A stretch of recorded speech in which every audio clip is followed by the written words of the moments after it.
al momento en que los chicos van a ir seleccionando, colocando un mapa, tienen un lápiz. ¿Tienen un mostrador? ¿Está conectado? Sí. Con eso busca.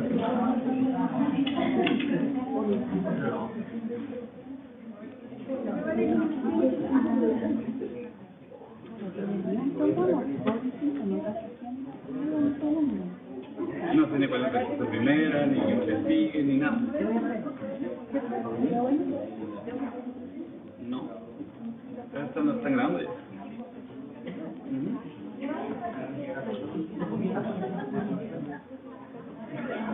Paso por el rápido, ¿no?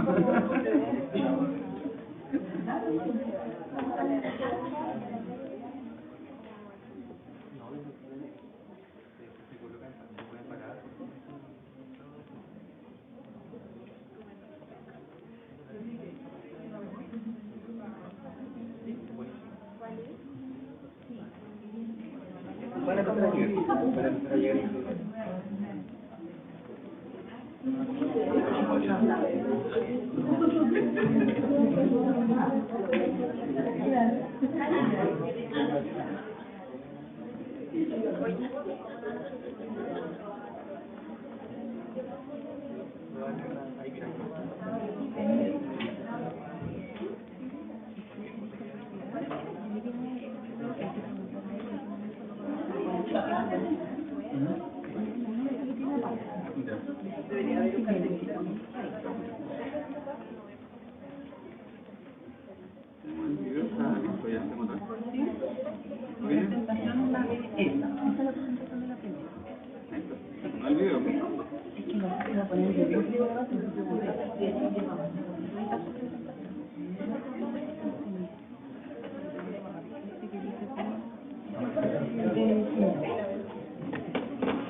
Segundo.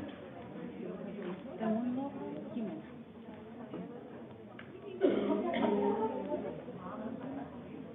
Ese es el vigilante. Y después nos vamos a un texto. Sí. Entonces, ponemos teoría. Cuenta.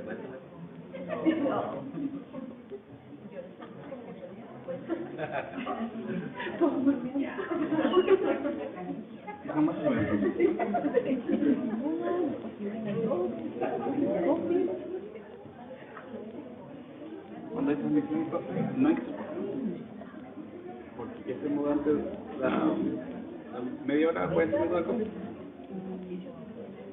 A mí tampoco sabía que había otra. El problema es que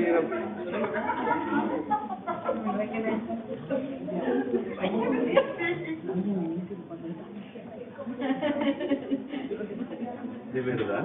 ¿Qué se mudante media hora? Pero tienes toda la razón. ¿Sí?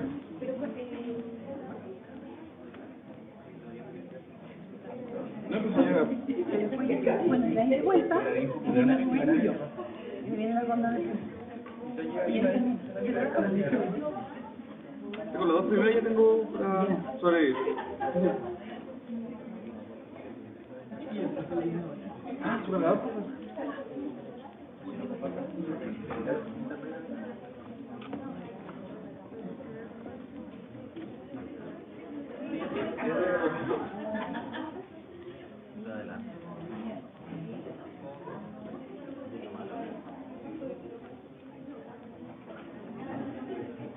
¿Está grabando por si acaso ya?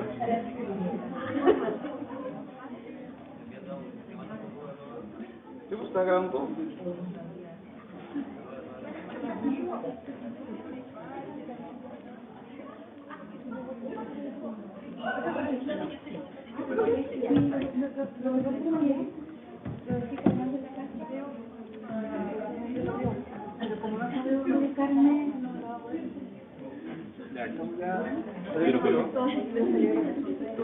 Pero por lo menos.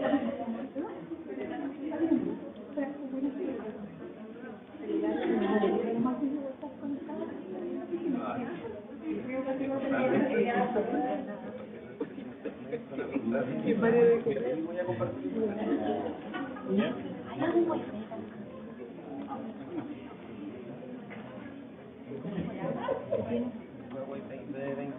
Creo que mi contraseña.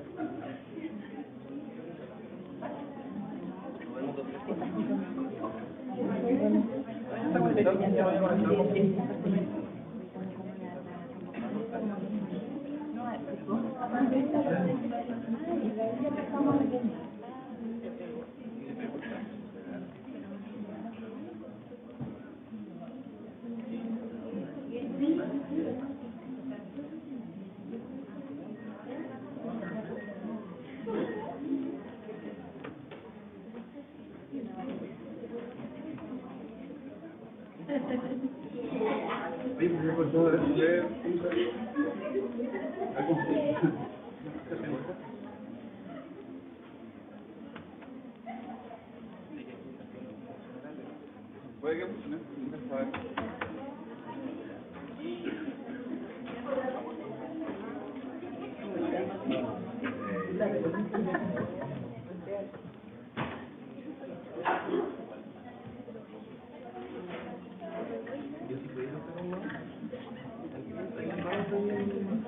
Bueno, adelante del computador.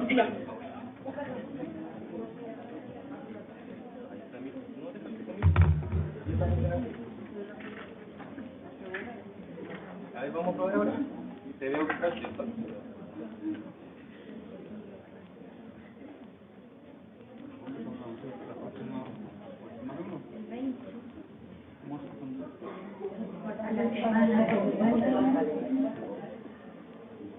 La misma jornada, muy largo. Y deben ver nosotros. Ya te escribí esto. En Firefox. En Firefox. Lo probaba. Firefox, el code, pero el que funciona en Firefox. ¿Tipo celular? Pero no. Tienes razón, sale directo. Sabemos que en el celular se ve solamente la. Se ve solamente el video principal. Y la cámara. Puedes hacer desde la cámara.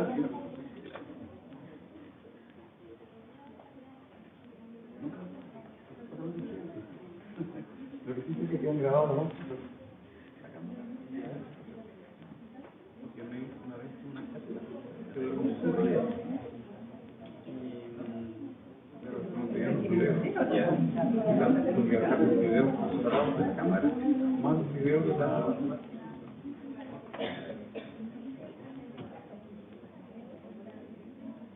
El vaso de agua de un video. Comenzó antes de.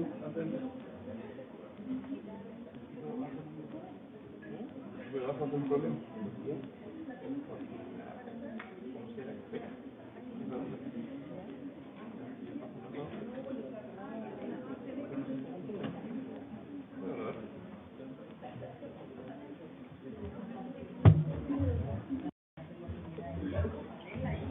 ¿Te puedes sacarlo, no? Ya. Queda como. Abajo en el fondo para que avanzado.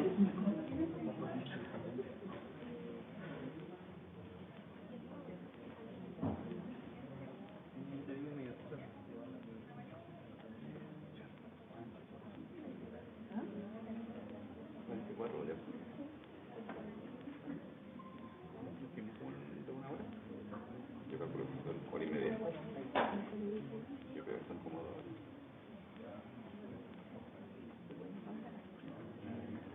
Hay unos que son de. Número 6. Llega a media hora.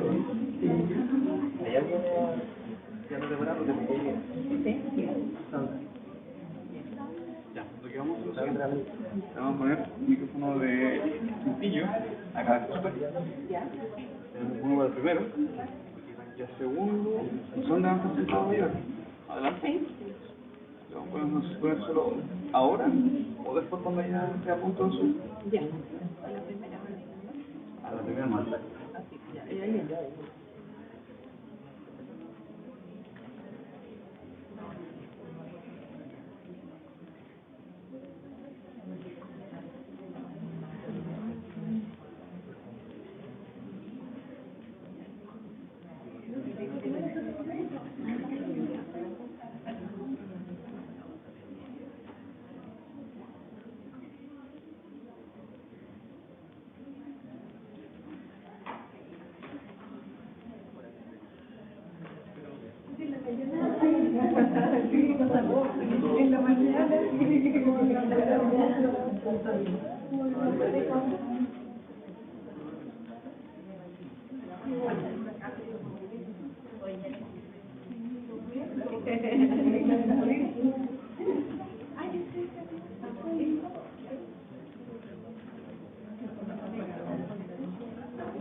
En el que, no sé, en uno, pero ¿hasta dónde llega el, ¿cómo se llama? El puntero, que es lo único que nos limita, porque el audio no tiene problema. Pero para la canción en algún lado.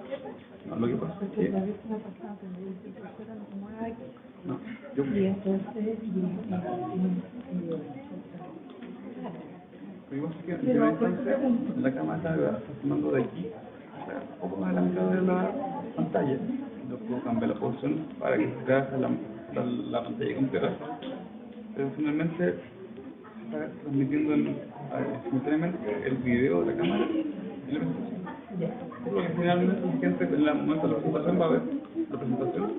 y el encuadre ahí. Claro. Perfecto, muy bonito.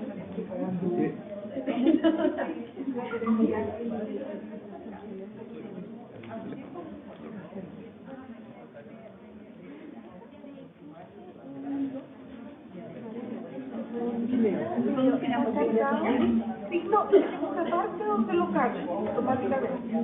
Si no, me preocupen porque explico lo que hay. El video con el audio. El video que teníamos. ¿Es un video o un audio? Es un video de YouTube, pero tiene puro audio porque es una imagen claro. Con audio. Deberíamos ver cómo separado, que en caso de que no funcione directamente la presentación. Ya, pero si no, no puedo explicar. No.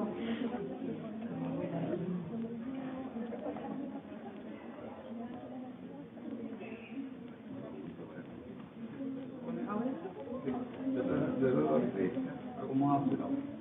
Pues lo van a aprender.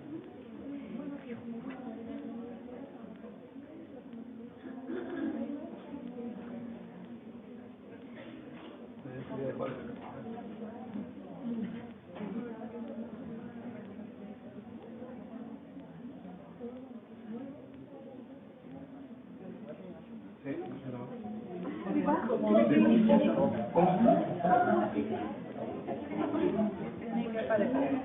queda atrás en el cuello? No. Queda atrás. Eso sí. No. Voy a hacer una más. Lo que pasa es que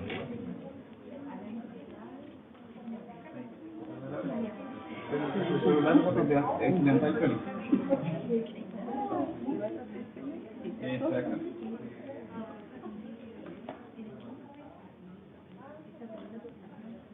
No. Ya, pero con No,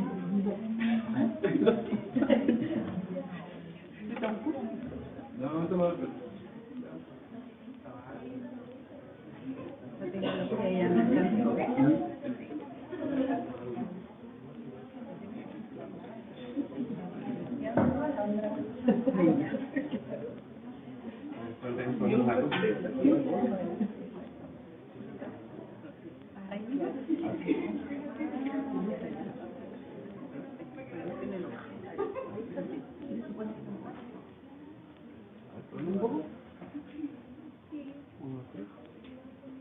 Aló.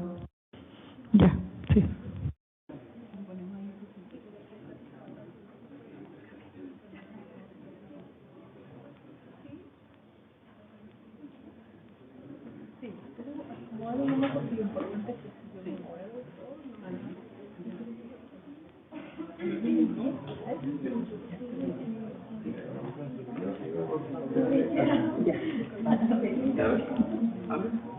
Aló.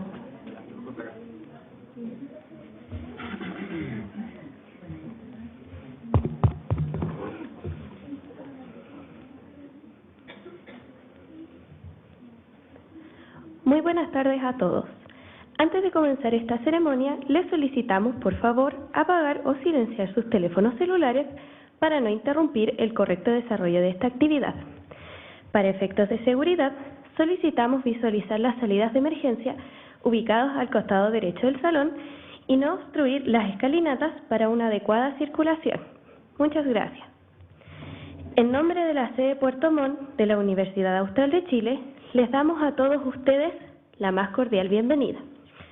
Señora Claudia Silvontes, directora académica de la Universidad Austral de Chile, sede Puerto Montt.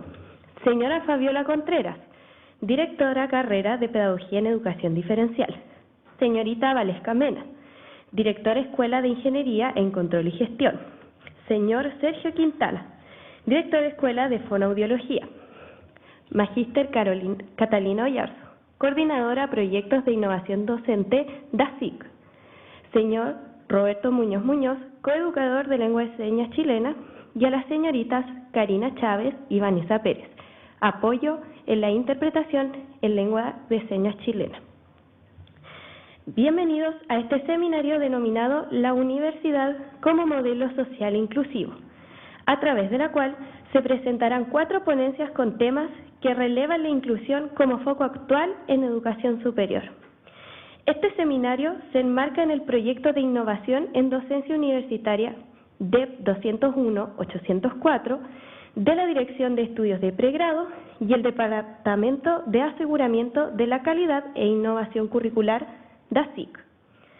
Para dar un mensaje de bienvenida a los participantes, invitamos a la académica Claudia Silvontes pasar al frente.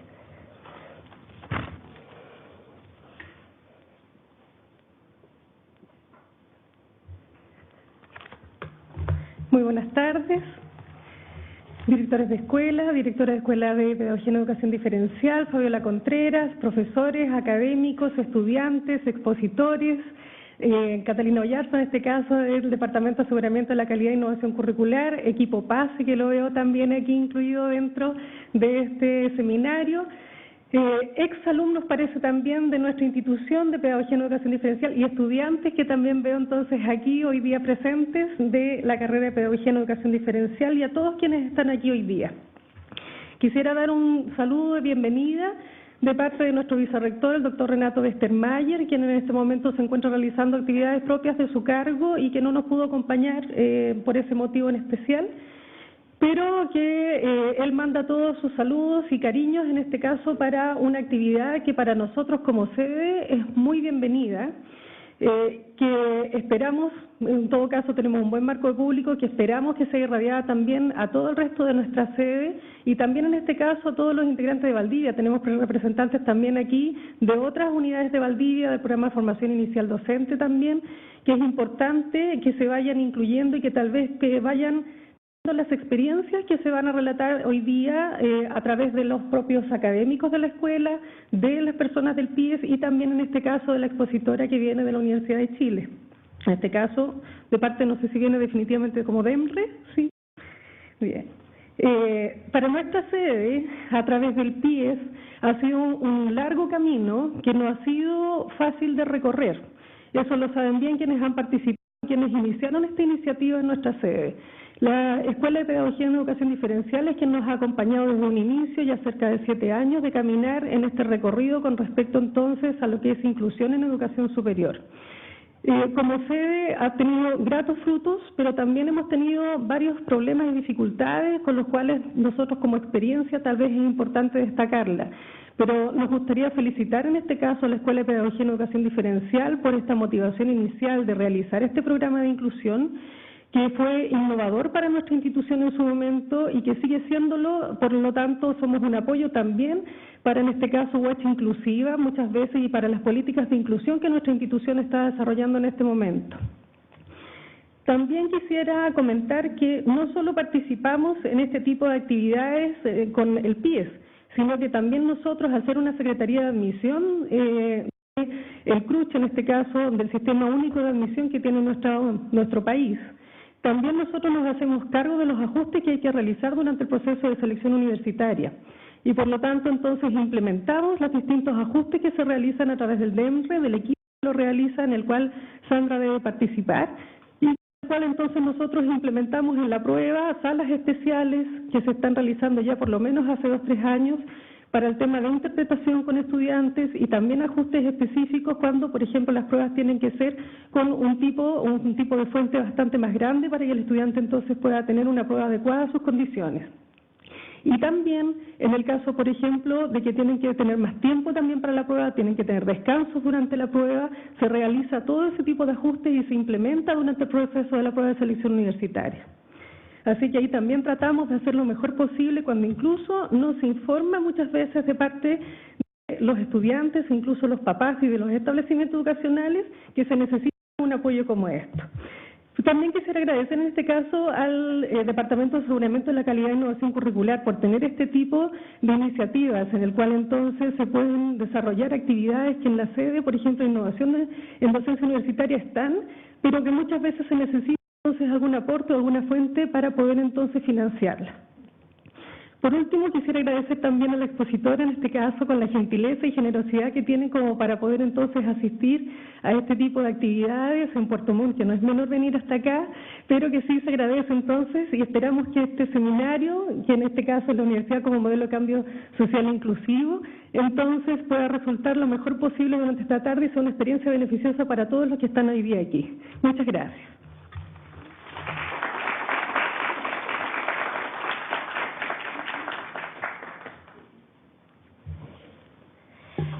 Agradecemos las palabras de Magíster Claudia Silvontes. En esta oportunidad queremos saludar a nuestra ponente, la profesora Magíster Sandra Mella, académica de la Universidad de Chile, miembro del equipo interdisciplinario del DEMRE en ajustes para estudiantes en situación de discapacidad y además experta en inclusión en educación superior. Solicitamos que las preguntas las escriban y envíen al número más 569-8765-1109, las cuales serán seleccionadas por la coordinación del evento y respondidas al final del seminario. Invitamos a la profesora Magíster Sandra Mella con su presentación TEA y discapacidad motora.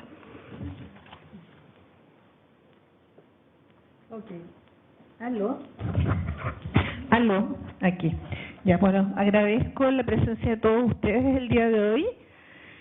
Agradecerle también a todos los presentes, además ofrecerle a mi colega Carmen Gloria Redondo, directora de la Escuela de Terapia Ocupacional, que nos invita inicialmente, y este viaje lo hago con mi colega Villarroel, ¿verdad?, académica también del departamento. Soy académica del Departamento de Terapia Ocupacional de la Universidad de Chile hace muchos años. Y les voy a contar cómo me vinculo con el DEMRE, porque es cierto que me vinculo con ellos, digamos. La petición de hoy día tiene relación con poder trabajar estos dos temas, el tema de discapacidad e inclusión en estudiantes con TEA, ¿verdad?, y con trastorno motor. Entonces lo que decidí fue como tratar de mirar un poco qué es lo que sucede a través de los diagnósticos de estas personas y de estos estudiantes, qué barreras comúnmente enfrentan en la universidad, aunque sabemos que un diagnóstico nos da un ritual de cómo va a seguir el estudiante específicamente, sino que los caminos pueden ser y las dificultades pueden ser diversas, de acuerdo a los apoyos que tienen, y los apoyos están presentes aquí en esta sala hoy en día, ¿verdad? Están los compañeros de los estudiantes, yo veo estudiantes acá, muchas veces veo profesores, veo personal profesionales administrativos, etcétera, y eso es lo que en definitiva va a ser la diferencia. Entonces yo me voy a enmarcar dentro del tiempo que tengo, digamos, tratando de mirar estos dos aspectos. Y quisiera aprovecharme, conectadas absolutamente, porque mi presentación les dije que era TEA y trastorno motor, pero les traigo el DEMRE, porque es tremendamente importante este proceso. 2017 y 2018 el DEMRE crea un sistema y un equipo que se llama ETI, ya el equipo del cual yo formo parte, es el equipo que recibe las solicitudes de ajustes. Ellos no denominan el nombre de adaptaciones curriculares, sino que de ajustes en el marco de un enfoque y un paradigma más inclusivo que creativo, digamos. Esa es como la justificación que ellos hacen al respecto. Y llevamos 2 años, este año me convocaron nuevamente para hacer 3. Hay 4 mesas que se reúnen, una de esas mesas trastorno motor, otra es salud mental, etcétera, personas sordas y personas ciegas, con especialistas de diversas universidades. Yo soy la única persona de mi universidad. Trabajamos, somos alrededor de 14 personas y trabajamos. Entonces, ¿por qué lo pongo? Aprovecho que estamos vía streaming bien, ¿verdad? Porque es tremendamente importante que los estudiantes que están en enseñanza media comiencen a solicitar sus ajustes. Y los ajustes los puede solicitar un estudiante que tenga o no tenga registro nacional de la discapacidad. También contarles, por ejemplo, que una persona que tiene déficit atencional podría solicitar su evaluación en el Registro Nacional de la Discapacidad y va a obtener entre el 10 y el 15%. Por tanto, si le exigieran efectivamente el registro para los ajustes, de todas maneras lo va a obtener porque el registro da con un 5% que ustedes tengan, da el carné. Ahora, hasta ahora no sé cómo va a ser año, pero hasta ahora vale el certificado médico, el formulario único del decreto 170, también nos sirve, y lo importante es que los estudiantes suban el máximo de información posible, ¿ya? Entonces está la página, hay bastante más difusión, el número de estudiantes que postulan aumenta cada año. Y la colega aquí mencionó algunos de los temas, yo solamente quiero recalcar, por ejemplo, sala de 5 personas, estímulo y sala individual es preferente o se da para estudiantes con TEA, trastorno del espectro autista, por ejemplo. Quienes reciben 50% más de tiempo, los que tienen problemas de aprendizaje, los trastornos ansiosos no reciben en general eso, pueden recibir una sala más tranquila, libre de estímulo, pero las comisiones también van valorando año a año, que no es un tema estricto, digamos, alguien no podría llegar a decir, a mí me tienen que dar esto, ¿ya? También estudiantes Asperger han recibido examinadores, por ejemplo, para reforzar las instrucciones. Sabemos que tienen problemas en las funciones ejecutivas y que más los nervios, todo lo que dimos la PSU, sabemos lo que significa estar ahí presente en ese minuto, y ahí no hay mecanismo práctico que resulte ante el sistema nervioso cómo funciona. También, bueno, esto es para estudiantes con discapacidad visual, la prueba macrotipo, sobre 24 se sugiere que usen lupa, intérprete también usan. Para nuestros estudiantes con discapacidad física, vamos a ver que lo que más se provee es mobiliario adaptado, o sea, silla y mesa adecuada, ¿verdad? Y que tengan obviamente la prueba en primer piso en una ruta segura con acceso en el caso de alguna emergencia, temblor o algo así, ¿ya? Y también uso de computador. Antes, cuando uno daba la PSU, le decían, solo puedo llevar el lápiz, nada más, ¿verdad?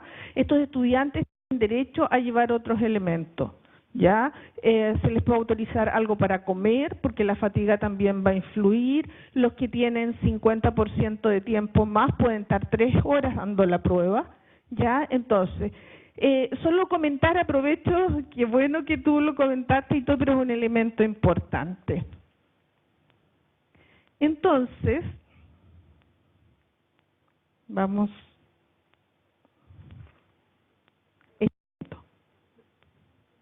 Vamos a probar, vamos a ver. Ahí. ¿Sí? ¿Pasamos a la otra? Ahí. Entonces, yo como tengo los minutos acotados, obviamente, y el tema no es hablar del TEA, esto está dentro del DSM-5, solamente definir los ejes axiales esenciales para la decisión.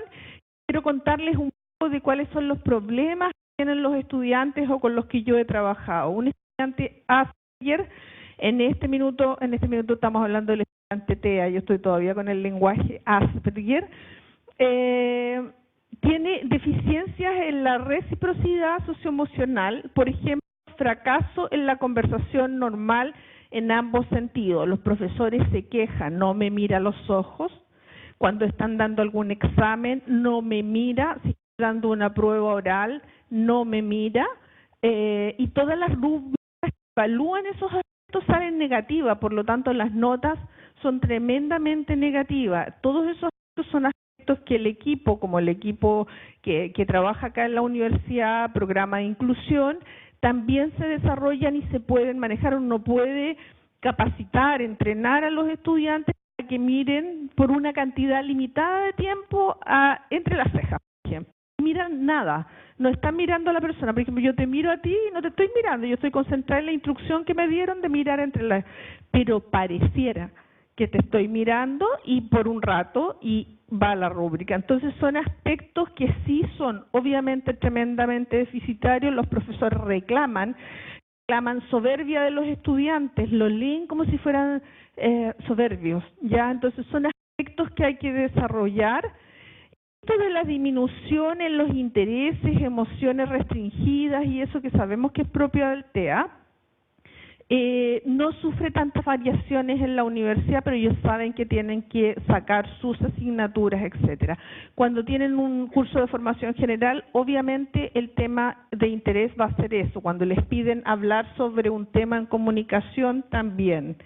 Y tienen fracaso al iniciar o responder las interacciones sociales, y ahí es entrenamiento con role-playing, con la técnica que el profesional considere adecuado, y hay que practicar cómo saludar al profesor, cómo saludar a los compañeros, cómo ir tiene pacientes, educandos, etcétera, en la práctica, cómo saludarlos también. Entonces, es un área que es objetivo de trabajo en el caso de ella.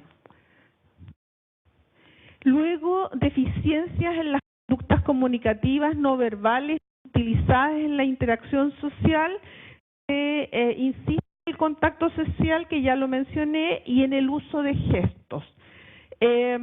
No van a lograr una cantidad de gestos tan apropiado, pero es mecanizado, y eso le da un poco de soltura a una expresión. De pronto, ¿verdad?, uno les enseña, sobre todo cuando están haciendo los exámenes finales, la tesis, que tras empezar hagan el gesto con la mano, por ejemplo, que es el gesto de comprensión, y ellos más o menos calculan están esperando el tiempo y hacen el gesto. La comisión, bastante bien, ha mejorado. Ya no importa, sabemos que personas, adultos, niños y todo, cuando ven un gesto de otra persona, pasa como un computador por su mente, lo dicen así, y detectan cuál es la emoción que vieron, porque no la pueden determinar. Entonces, hay elementos de ahí que estamos haciendo fuertemente. No. Entonces, ahí perfecto. Déficit en el desarrollo, mantenimiento y comprensión de relaciones, por ejemplo, ajustar el comportamiento a distintos contextos sociales, hacer amigos. En general yo diría que los estudiantes, y después aparece más adelante, ellos dicen que la universidad es la mejor etapa de su vida, lo han pasado mal en la etapa de enseñanza básica y media. En general, no todos, pero en general es la etapa en que ellos quieren hacer. ¿Les gustaría tener amigos? Sí, les gustaría, pero no encuentran a alguien con el que se reconozcan como parte de sus intereses y eso, ¿ya? ¿Qué comportamientos pueden tener inadecuados? Los aleteos que tenían cuando eran chicos, que uno pensó que se le estaban pasando cuando eran grandes, ante la ansiedad de la prueba, vuelven. Entonces tenemos un joven que tiene que entrar a dar un examen, el que sea, y comienza a aletear, y los compañeros se preguntan qué es lo que pasa en este caso, ¿ya? En general logran tener amigos, un amigo, pero no es el tema de mayor interés en el caso de ellos. ¿Sabes? Estoy mal. ¿Dónde está la fuente de hacer la pila? Ya. Entonces,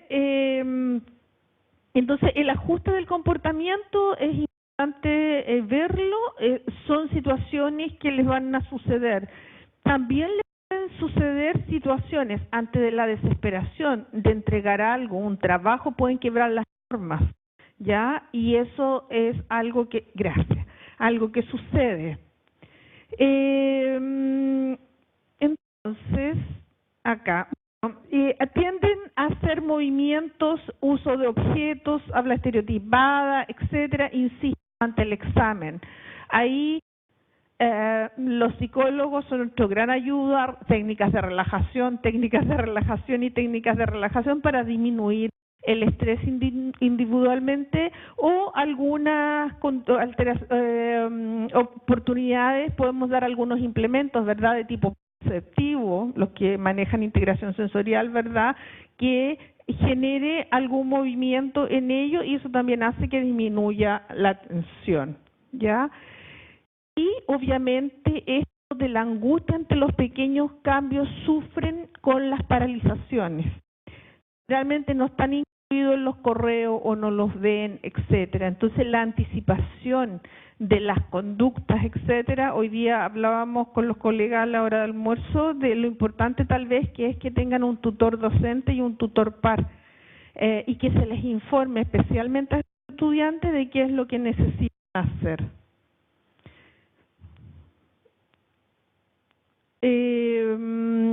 Hay hiper o hiporreactividad a los estímulos sensoriales o intereses inusuales, ¿ya? Ellos, había un video pero me lo voy a saltar en honor al tiempo, ellos sienten efectivamente, eso es lo que ellos mencionan, no todos, pero sienten como si en esta sala, además de que yo estoy hablando y si siento esto, alguien hace otro movimiento u otro ruido, es todo mucho más intenso, es más elevado. Por lo tanto, ellos necesitan ciertos espacios para descansar y tienen que buscar una zona segura, que muchas veces es la biblioteca, pero yo diría que tiene que haber otra zona para ellos. Deberían estar un poquito aburridos de ir siempre a la biblioteca a descansar de los sonidos. Ojalá logren encontrar otros aspectos ahí. Acá tenemos el video. Lo voy a poner un ratito para a ver si nos resulta.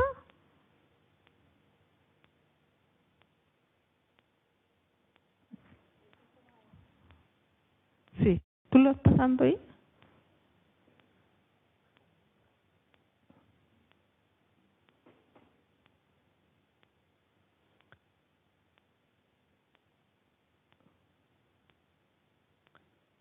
Estuve en un día normal. Digamos que es lunes y aún falta mucho para el recreo. ¿Escuchas? Hay muchas cosas ocurriendo al mismo tiempo. Fíjense ustedes que si a esto yo le sumo mi voz, que hay una vía también los estudiantes que tienen déficit atencional, ¿verdad? ¿A qué? ¿Cómo pueden filtrar? ¿Qué sonidos ignorar? Para prestarle atención a aquellos que realmente importan. Sin embargo, algunas personas en el espectro autista tienen algo llamado hipersensibilidad auditiva. Es decir, escuchan todo al mismo volumen. Ahora tú escuchas repasar de las hojas de un libro. A la maestra escribiendo en el pizarrón y el lápiz de tu compañero mientras toma apuntes. Pero ¿qué pasaría si añadimos todos los sonidos que faltan? Como el sonido del lápiz con el que fuera tu compañero, el ventilador del televisor, la risa de tus compañeros en el fondo.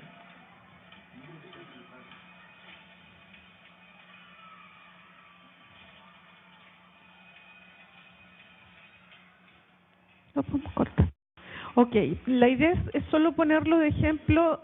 Todos estos videos se han hecho con conversaciones con personas que han contado cómo sienten el medio ambiente y efectivamente ellos sienten fuertemente todos estos sonidos, les interfieren y es tremendamente irritante. Si ustedes a eso súmenle que un estudiante universitario por características duerme poco, porque tiene que estudiar más horas, etcétera, entonces son muchos elementos que hay que tener presente. ¿Cuáles son los problemas que nos dan y que se necesitan muchas horas de tutoría? Problemas con la función ejecutiva, ¿verdad? Les producen definitivamente mucha frustración, se confunden si no tienen las anticipaciones adecuadas, ¿verdad? Y toda la dificultad para organizarse en el entorno. Entonces, de pronto tenemos un estudiante que llega a una prueba y que no ha leído todos los temas. y que en vez de, serán 5 temas, una prueba importante, una solemne, grande, por ejemplo, y que de pronto queda con 2 temas, porque no los escuchó, porque no está en el WhatsApp del grupo, porque no supo organizarse, no hizo la planificación, y tenemos un estudiante que está en ese sentido. Entonces, tenemos una persona, una colega que va a hablar hoy día de DUA, pero aquí es donde el DUA es esencial, ¿verdad? O sea, si nosotros hacemos la planificación para todos los estudiantes, eso va a ser mucho mejor. Desde la coherencia central tenemos problemas con los estímulos visuales, que también se engarza con este tema de la función ejecutiva, ¿verdad? ¿Qué es lo que provee? Se van al detalle y no ven el todo, y se centran en eso. Son estos estudiantes cuando eran chicos, se quedaban con la pelucita, jugaban con la pelucita y se perdían el resto de la clase y las instrucciones. Esos elementos se van a sumar al problema de la función ejecutiva y en el fondo lo que van a dar es frustración. Pero eso es parte de lo que es su cerebro, digamos. Entonces hay que dar algunas medidas de mitigación. Estos estudiantes van a tener barreras ahí. En general, estos estudiantes no informan que tienen Asperger cuando entran a la universidad, ¿ya? Cuesta. Entonces, los detectamos porque un profesor escribe, tenemos un estudiante que tiene unas cosas extrañas, podrían verlo, etcétera. Probablemente si pudiéramos hacer que entraran en el minuto, sería mucho más fácil. En general, son estudiantes que disfrutan con lo que hacen. Ya yo recalco ese aspecto porque la mayoría de los estudiantes que yo conozco sí quieren ir a la universidad, quieren progresar y quieren egresar indudablemente. Tremendamente felices en esos aspectos.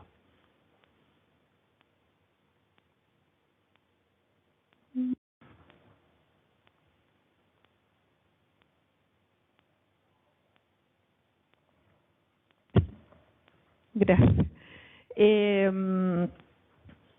Quiero registrar que en general reportan falta de tiempo en las situaciones de evaluación, necesitan más tiempo, la función ejecutiva, la coherencia central les hace retrasarse en la comprensión de las instrucciones, tienen y sufren de una alta ansiedad y un gran rechazo a los trabajos en grupo. Muchos de estos estudiantes, a pesar de que tienen compañeros más comprensivos, están sometidos continuamente. Hoy en día la moda de nosotros, de los profesores, es que todos sean grupos, y estos estudiantes no se les coordina en las actividades ni en las acciones, y en ese sentido sí lo pasan tremendamente mal, ¿ya?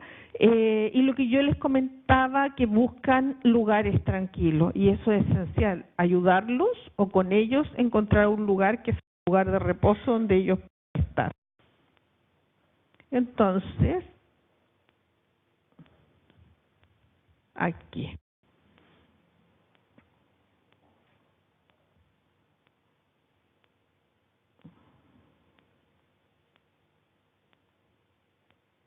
Aquí. Estrategias concretas para docentes, todo lo que es rutina, planificador, el tutor de ese estudiante, el tutor estudiante y el tutor docente tiene que planificar y tener una guía con él. Tiene que haber un trabajo que sea directamente seguido cada uno de estos estudiantes y de las cosas que tiene que hacer. Si yo aplico DUA, insisto, yo no estaría centralizada en este estudiante. Los profesores deberíamos ser capaces de darnos cuenta que hacer guías explicativas con los pasos de las cosas que hay que hacer para nuestros estudiantes les facilita la tarea a todos, ¿verdad? Entonces no tendríamos que buscar ajustes especiales para este tipo de estudiantes. Otras cosas ya lo sabemos, ayudas visuales, mapas conceptuales, ¿verdad? Todo el estilo de pictograma, pero asociado a conceptos más abstractos, también da muy buen resultado. La descomposición de las tareas en paso es una estructura que le va a permitir al estudiante ir realizando, digamos, los avances en las tareas que tiene que hacer. Además, guiar la formación de los grupos. Yo insisto, no es necesario que este estudiante en todas las actividades esté en actividades grupales. Alguien me puede decir, sí, pero no es justo porque todo el grupo tiene derecho, ¿verdad?, que estos estudiantes, el que quiera puede elegir. A lo mejor sí. Si me denomino bajo el DUA dice que sí, que todos tienen derecho y que por lo tanto deberían dársela a elegir. En algunos trabajos sí, en otros no. Esa es como la combinación perfecta. Si no es así y nos introducimos en un paradigma más de los derechos humanos y en un modelo más integrador, habría que defender que si este estudiante pudiera elegir alguna, no todas, pero algunas. ¿Ya?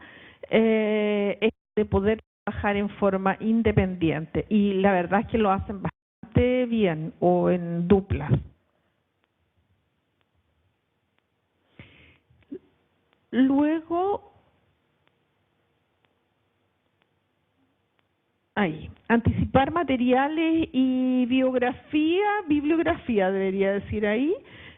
Anticipar materiales, ¿verdad?, es otro de los elementos de estos estudiantes, es característico de ellos que si ustedes les mandan material, lo van a leer y lo van a preparar. En ese sentido se organiza muy bien en los tiempos en la casa. Como tienen menos vida social, están mucho más dedicados al estudio, por lo tanto se benefician mucho de entender. A lo mejor no lo va a entender en profundidad, pero cuando llegue a la clase va a tener la anticipación. La función ejecutiva va a ser simplificada y al estar simplificada pueden trabajar de mejor manera y tienen que proporcionar tiempos más prolongados muchas veces para resolver algún tipo de trabajo, y eso con nuestros colegas hay que negociarlo, ¿verdad? Esto de cuando uno tiene un estudiante con cualquier discapacidad y pide más tiempo para la prueba, comienzan los problemas, digamos. No es que no puedo porque yo me voy inmediatamente después, no porque no corresponde, qué van a decir los demás y eso, ¿ya? Pero este es un estudiante que se beneficia de estos aspectos. Todo lo que es directrices e instrucciones y el examen en el computador también es algo que deberíamos trabajar fuertemente y poder diseñar con estos estudiantes, ¿ya? Todo como sumamente organizado, los pasos, la secuencia. No es necesario con el estudiante reunirse continuamente, a diferencia de otros estudiantes, pero todo tiene que estar muy bien organizado. Eso. Voy a dejar ahí el estudiante TEA. Yo sé que me toca ver los dos temas como en un rato, pero en el fondo quise tomar aquellas barreras que yo comúnmente siento que están en los estudiantes, yo veo, digamos, y los problemas que tienen solución de todas maneras. ¿Qué nos pasa ahora? Perdón, los voy a cambiar de tema, ¿ya? Y vamos a trabajar con discapacidad física. Solo para que lo tengan en mente, ¿verdad? Es como un recordatorio para algunas personas o para visibilizarlo para otras. ¿Qué estudiantes veo yo en la universidad? Estudiantes con parálisis cerebral, si llegan a la universidad, ¿ya? Sabemos que un estudiante con parálisis cerebral puede deambular con cierta complejidad, pero puede hacerlo. Puede usar bastones, puede usar burrito, un carro, ¿verdad? O puede usar sillas de ruedas. Los estudiantes de mi universidad en general que tienen esta condición caminan con bastones o caminan sin ellos, digamos, porque como son adolescentes tampoco quieren mucho usar este implemento. Y está bien, digamos. Entonces, ¿qué es lo que encontramos? Tenemos estudiantes que tienen una monoplegia. La mayoría de estos estudiantes que tienen parálisis en una mano nos llegan en el periodo de práctica. En la práctica no logran funcionar con las actividades cuando hay que hacer manipulación bilateral. Y ahí es donde hay que empezar a hacer ciertas adaptaciones y nos llaman en esa etapa. El resto del tiempo no han tenido ninguna dificultad.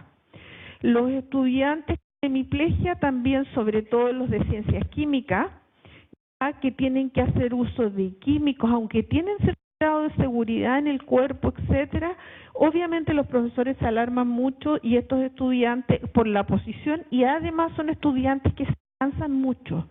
ya en la posición de pie, por lo tanto es necesario regular la práctica. Las prácticas uno puede suspender y disminuir el número de horas. ¿Cómo las avala? A través de la convención y de la ley 20.422.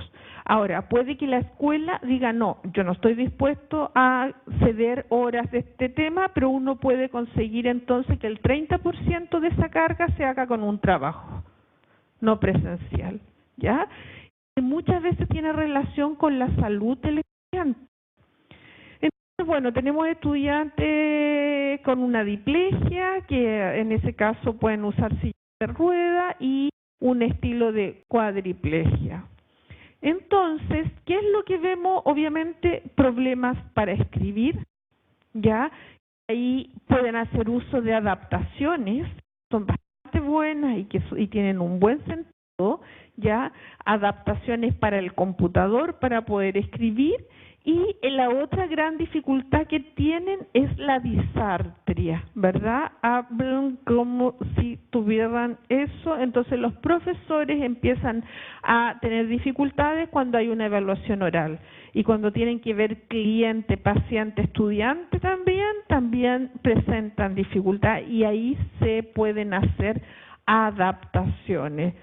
Adaptaciones que pueden ir desde tarjeta, desde cambiar el porcentaje de oralidad, etcétera, de dar más tiempo, de que lo hagan en forma individual y no grupal, porque la ansiedad aumenta estos problemas, etcétera.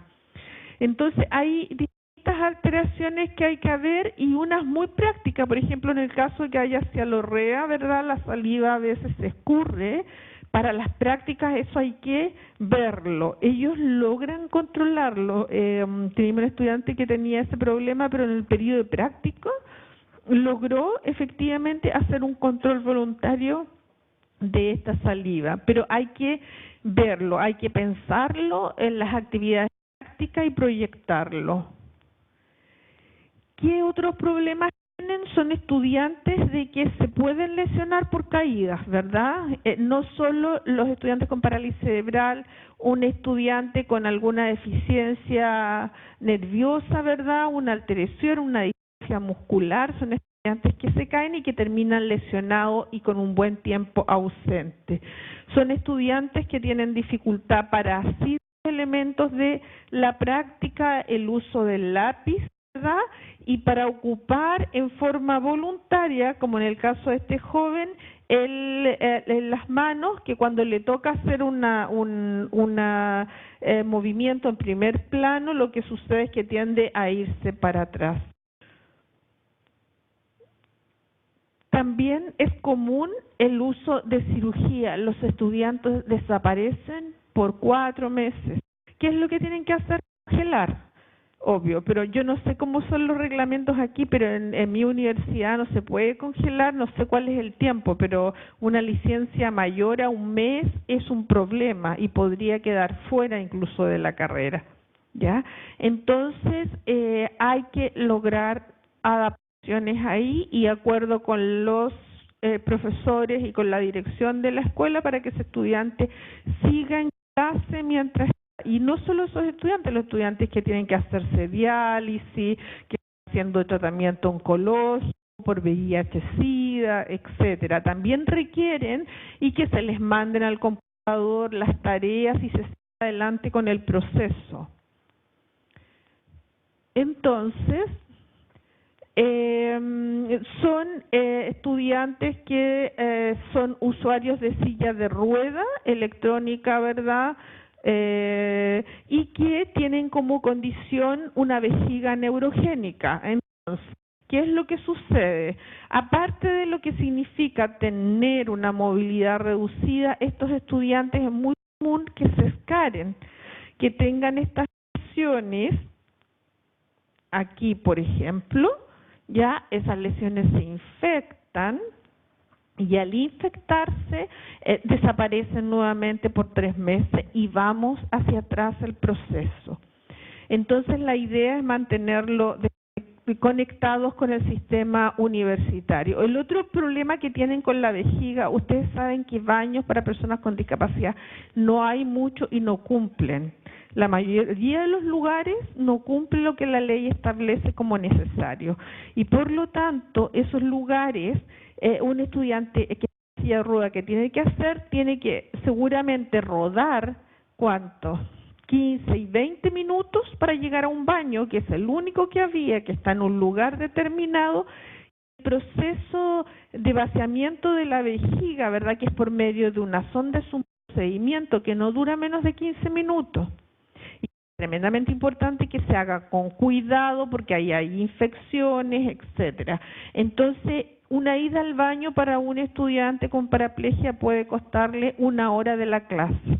Si el profesor no sabe, piensa que el estudiante salió a beber, a fumar, a pitear o a hacer cualquier cosa, menos a eso. Entonces hay que mantener el proceso.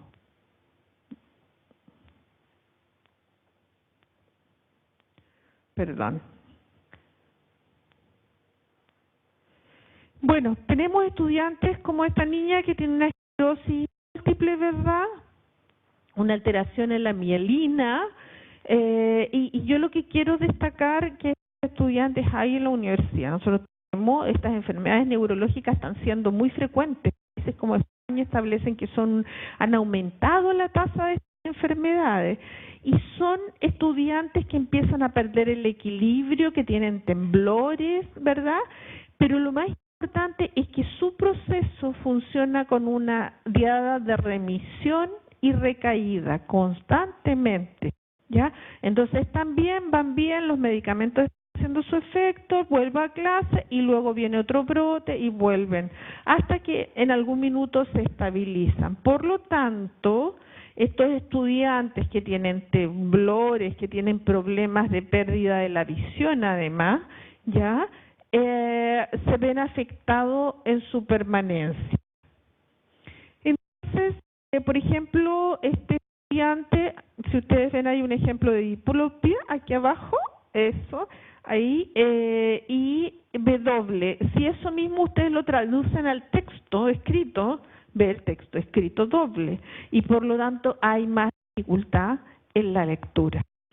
Los estudiantes no acusan recibo, porque también muchos estudiantes universitarios no quieren recibir, eso es cierto, ciertos apoyos, porque quieren ser igual a sus compañeros.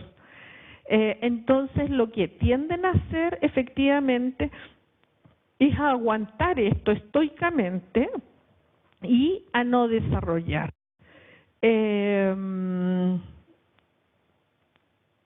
Ahí.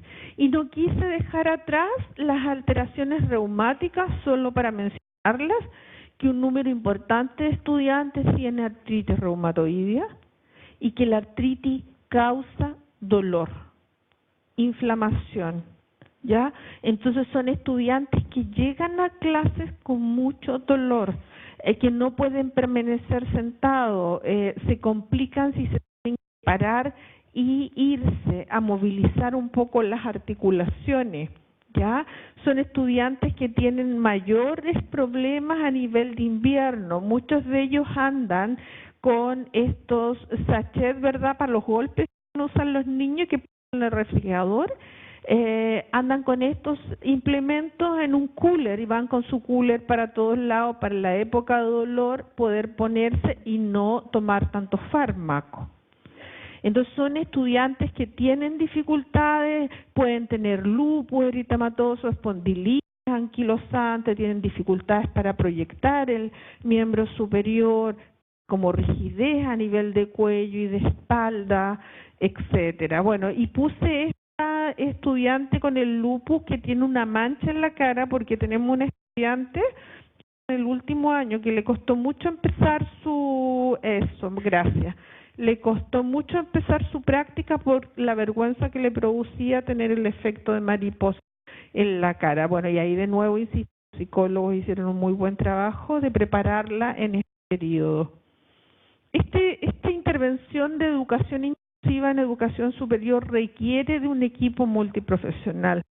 Ya aquí no sirve una sola profesión. La idea es que todos de nuestra experticia aportemos ¿verdad?, al logro de los objetivos. Entonces, solo voy, porque yo creo que estoy en el tiempo, esto ya lo dije, el problema del dolor. Estos estudiantes también tienen problemas de visión, no ven y no dicen nada hasta el cuarto, hasta el quinto. Iba mal y tenían bajo rendimiento porque no veían bien, pero no querían complicarse.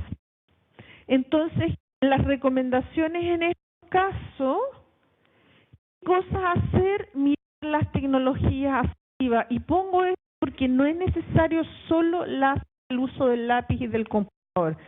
En los equipos que trabajamos en ellos, tenemos que saber adaptador de cuchara, no hacerlo, se los mandan a hacer al profesional que tiene eso en su malla, pero tenemos que saber qué es lo que necesita, porque cuando vaya al casino, cuando vaya a la práctica, se requiere.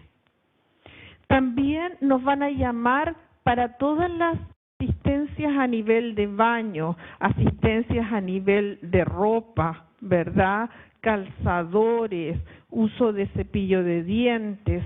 Esos elementos, cuando tenemos estudiantes con discapacidad motora, tenemos que comenzar a pensar. También la tecnología asistiva nos provee de sillas con cierta estructura. A lo menos una silla más alta debiese tener el estudiante para que pueda entrar. Pero hay distintos estilos de sillines que pueden ayudar a la persona a mantener la posición de pie. Esto en nuestro país puede ser muy novedoso, pero uno viaja a países desarrollados. Esto hay una bodega con todos estos elementos para los estudiantes. No es extraño que uno pida para un alzador especial, una mesa con escotadura y eso, y las tenemos presentes. Las sillas de rueda, nuestro gran ayudo, se las dimos a Senadis. Todo lo que es el uso de adaptaciones, por ejemplo, el joven o la niña, mujer que tenía parálisis cerebral de tipo coriatetóxico y no puede teclear porque teclea 2 letras al mismo tiempo.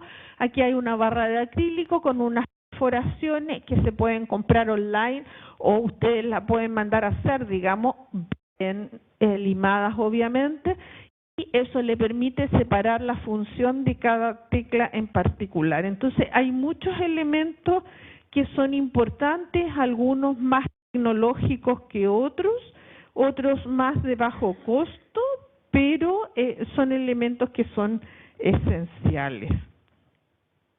Aquí están los punteros cefálicos, los adaptadores para el lápiz, en el caso que tenga que usar un pincel. Aquí hay una variedad de elementos que son y que también son de bajo costo. Ahora, hoy en día es mucho más fácil encargar estos elementos o ganarse un proyecto y poder adquirirlo. También van a ayudar mucho al estudiante. Y eso. No, solo de aquí decir, ahí tenía el hielo, el uso de las órtesis, aquellos estudiantes que tienen que usar órtesis, efectivamente lo que yo les mencionaba, el uso de las compresas y las soñas de refugio. Tienen que ser especiales para estos estudiantes, tienen que ser con braille, tienen que ser del ancho para las sillas de ruedas. No puede ser en cualquier caso. Y que no, ojalá empecemos a pensar en las necesidades de actividades extracurriculares para nuestros estudiantes también que tienen ciertas condiciones. Solo hacemos un grupo de los estudiantes y los otros no tienen más alternativas. Aquí tenemos, ¿verdad?, el manual de accesibilidad universal. De aquí solo rescatar,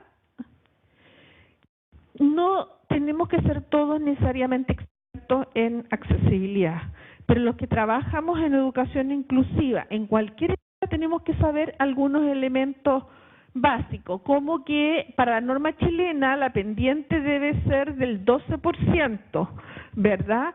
Esto es una altura, esta de acá arriba es pendiente, ¿verdad? Y esta es la distancia de tipo horizontal. Entonces, para calcular el porcentaje es el resultado de la altura, o sea, esa parte de aquí, dividido por esta parte de acá abajo, la distancia horizontal, y multiplicado por 100. Eso les debería dar el 12%. Los ergónomos dicen que debería ser el 8%. Entonces, si andamos, vemos un montón de rampas hoy en día, pero no todas cumplen la norma. ¿Ya?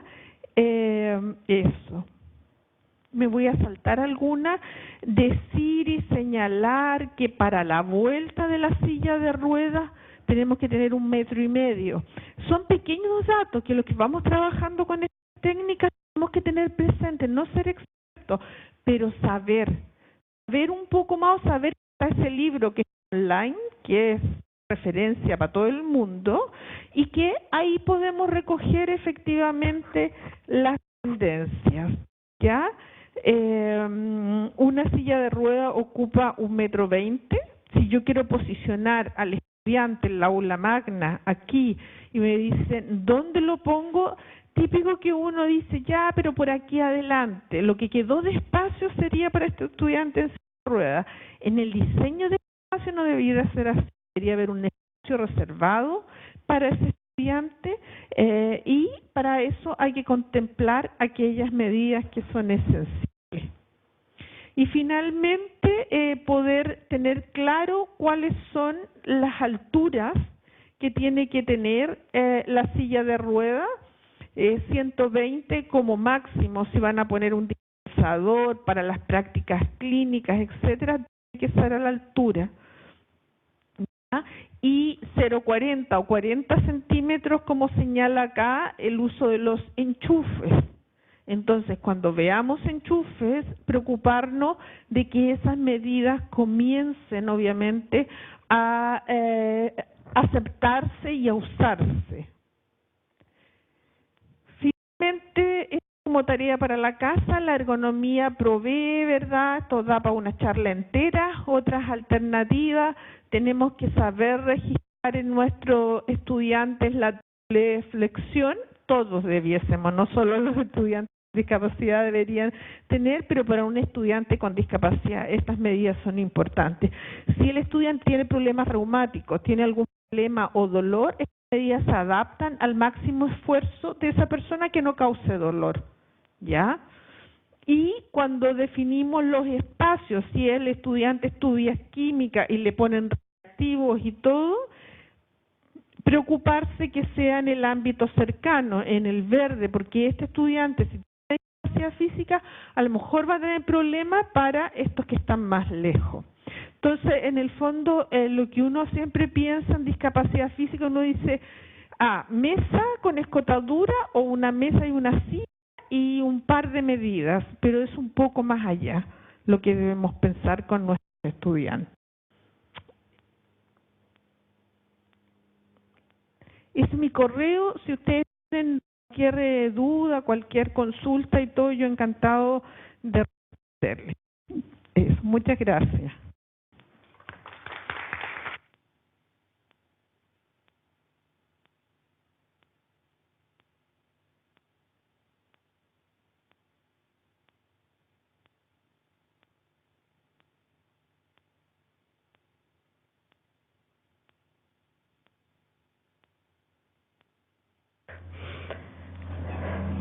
Agradecemos a la profesora magíster Sandra Mella y le pedimos que permanezca en el escenario.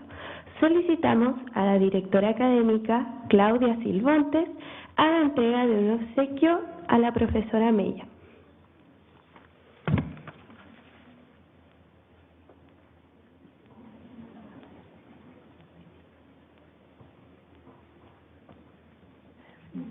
Gracias, Claudia.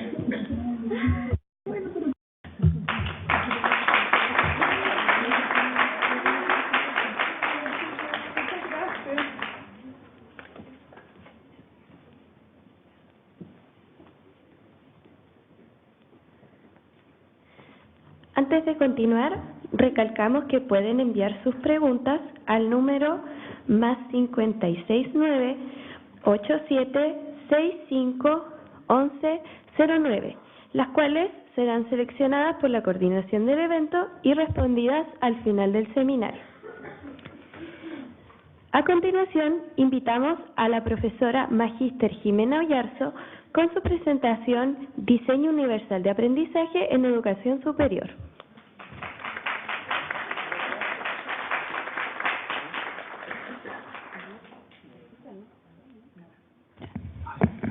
Aló. Hola. Pucha, estoy muy incómoda con esto. Horrible. Pero vamos a intentarlo. Bueno, como me presentaba, mi nombre es Jimena Oyarzo, pertenezco a la Escuela de Pedagogía en Educación Diferencial y esta tarde voy a contarles un poquito acerca de un principio, de los principios del diseño universal de aprendizaje, para de alguna manera ir comprendiendo este camino que de alguna forma nos representa como profesores diferenciales. Casi creo que hay un 85% de profesores diferenciales en esta sala. ¿Cómo enfrentamos la inclusión? ¿O de qué manera la inclusión de alguna manera ha visualizado en contextos educativos, desde parvularia, básica, media y actualmente en la educación superior? ¿Cómo lo enfrentamos como profesores, como compañeros, ustedes estudiantes, como profesionales de la educación que nos acompañan también en términos del PASE? ¿Cómo enfrentamos este gran tema que significa educar en la diversidad, educar en la inclusión, y qué herramientas además tenemos para hacerlo? Pero traje unos post-it por acá y quiero que me respondan una pregunta muy simple, con una sola palabra. Vamos a hacer un pequeño ejercicio de análisis, es decir, ¿qué significa que es un sistema educacional inclusivo?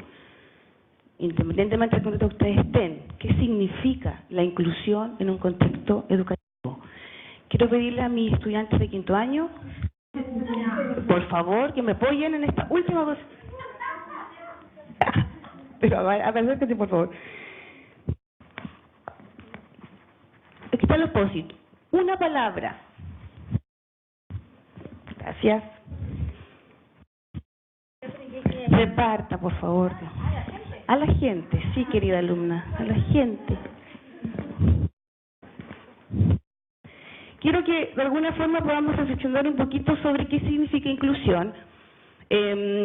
¿Cuál es la postura que ustedes plantean? Con una sola palabra,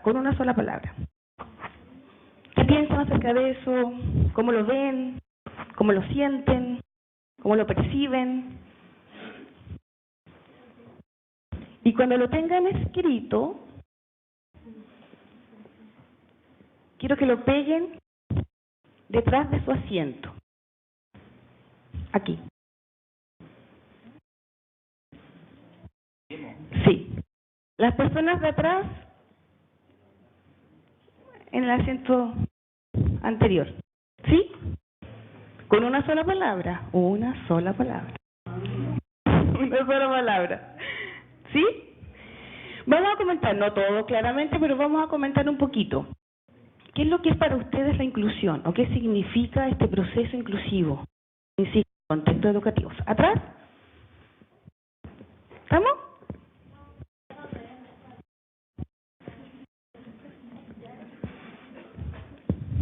Muy breve esto. Muy bien. Chiquillas, y podríamos un poquito leer. Si alguien tiene en su puesto hacia justamente adelante, ¿qué dice? Ustedes mismos, sino que el atrás. Una foto atrás que ya es importante.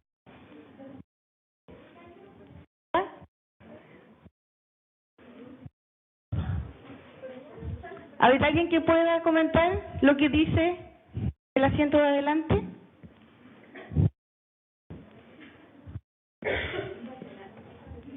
Tiene que resultar. ¿Sí o sí? Diversificación. Bien. Universal. Bien. ¿Alguien más? Que no existe. Bien. Bien. Que no existe. ¿Perdón? Oportunidad. acceso, bien, cambio, perdón, comprensión, derecho, necesidad, muy bien, resultó. Deuda, diversidad, igualación, bien, aceptar la diversidad. ¿Cómo se ve? Equidad, bien, inserción, bien. ¿Alguien más? Bueno, principalmente la idea es comenzar esta breve ponencia de alguna otra forma, visualizando qué conceptos ustedes manejan de la inclusión y cómo de alguna forma esto se traduce a la educación. Y quiero de alguna forma partir por el marco legal vigente, que como universidad nos rige de alguna otra forma, que es la oportunidad de alguna forma de acceder, o que los estudiantes con discapacidad accedan a la educación, en tanto esto conlleva a la calidad y a la equidad, que puede también lo mencionar. Y sobre todo señalar que el Estado de Chile tiene la obligación, porque la educación superior es un derecho, de alguna forma aceptar esta inclusión, de alguna forma está denominado dentro de la ley que sí o sí hay que de alguna forma fundamentar los procesos para que estos estudiantes puedan acceder a la educación. Y aquí de alguna forma visualiza la posibilidad de garantizar educación para todos y para todas. La pregunta es, ¿estamos preparados para aquello? No me respondan, por favor. La pregunta es, efectivamente, ¿la educación superior tiene las herramientas adecuadas para hacer este cambio paradigmático que comentaba la colega anteriormente? Hay un análisis de la academia, hay un análisis de la sociedad que permite que los estudiantes puedan acceder, continuar, permanecer en la educación superior. Bueno, vamos a analizar un poquito estos elementos, pero solo que de alguna forma quería mostrarles este mandato del 2018, que de alguna forma nos plantea que sí, efectivamente hay que hacerse cargo, hay que analizarlo y posteriormente también evaluarlo, obviamente. Quisiera detenerme un solo minuto en poder visualizar los elementos inclusivos que también de alguna forma nos mencionan algunos autores, por ejemplo, en términos de las prácticas inclusivas, en términos de la cultura inclusiva, para de alguna forma visualizar y entender así que la inclusión se entiende como un derecho humano de todas las personas. Y pensar que efectivamente debemos convivir con otros, debemos de alguna forma acompañar al otro, y así de alguna forma visualizar que es un proceso educativo de mejora continua. Y ese análisis tenemos que como sociedad de alguna forma plantearnos, ¿estamos preparados para hacerlo? Y principalmente hay un elemento ahí final que aparece dentro del último párrafo, que es el trabajo colaborativo. Es decir, los agentes de cambio que de alguna forma los profesores podemos ser, este agente de cambio puntualiza que debemos minimizar las barreras para acceso y efectivamente se realiza esta forma de visualizar que los estudiantes quizás que requieren acceso o con discapacidad, la universidad o el sistema educativo en general, porque aquí veo a muchos profesores también, no solo de la universidad, logramos minimizar esas barreras y de qué forma lo podemos realizar. Ese es un poquito el análisis entre la política inclusiva, entre la práctica inclusiva y entre la cultura inclusiva. La respuesta que nos plantean desde los autores, la teoría, acerca de cómo esto funciona. Y llegamos a una metodología que para muchos es una metodología un poco famosa, digámoslo así, como bien interesante en el contexto, y que todos de alguna forma hemos escuchado los profesores, de alguna otra forma, que es el diseño universal de aprendizaje. ¿Qué significa esto? ¿Cuál es la teoría de aquello? ¿Por qué de alguna forma tiene como una respuesta a la diversidad? efectivamente, el diseño universal, de alguna forma, se funda en todos los elementos neurocientíficos de la psicología cognitiva, de analizar cómo funciona el cerebro humano. Y desde ese punto de vista, presentarnos 3 principios, ¿ya? Para de alguna forma visualizarlo en términos de cómo aprende un ser humano, de cómo es capaz de procesar la enseñanza-aprendizaje. Y efectivamente es una estrategia, y aquí quiero ser súper enfática, el diseño universal del aprendizaje es una estrategia de muchas otras que pueden desconocer como profesores, pero que de alguna forma es la que en este minuto el Ministerio de Educación, a través del 183, de alguna manera la está promoviendo de alguna otra forma, y nos habla de diversificación de la enseñanza. Es un poco el enfoque que tiene que se hace. ¿Cuál es su objetivo? El único objetivo tiene relación con maximizar las oportunidades de aprendizaje, es decir, minimizar las barreras. Esa es como la única consideración principal acerca de este diseño. ¿Y qué considera? Todas las habilidades de los estudiantes. Es un poco la mirada que de alguna forma se hace desde el diseño universal para pretender a que los estudiantes tengan un logro de los aprendizajes, principalmente.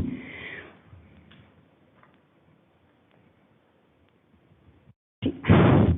Bueno, aquí lo tenemos. Tenemos 3 principios.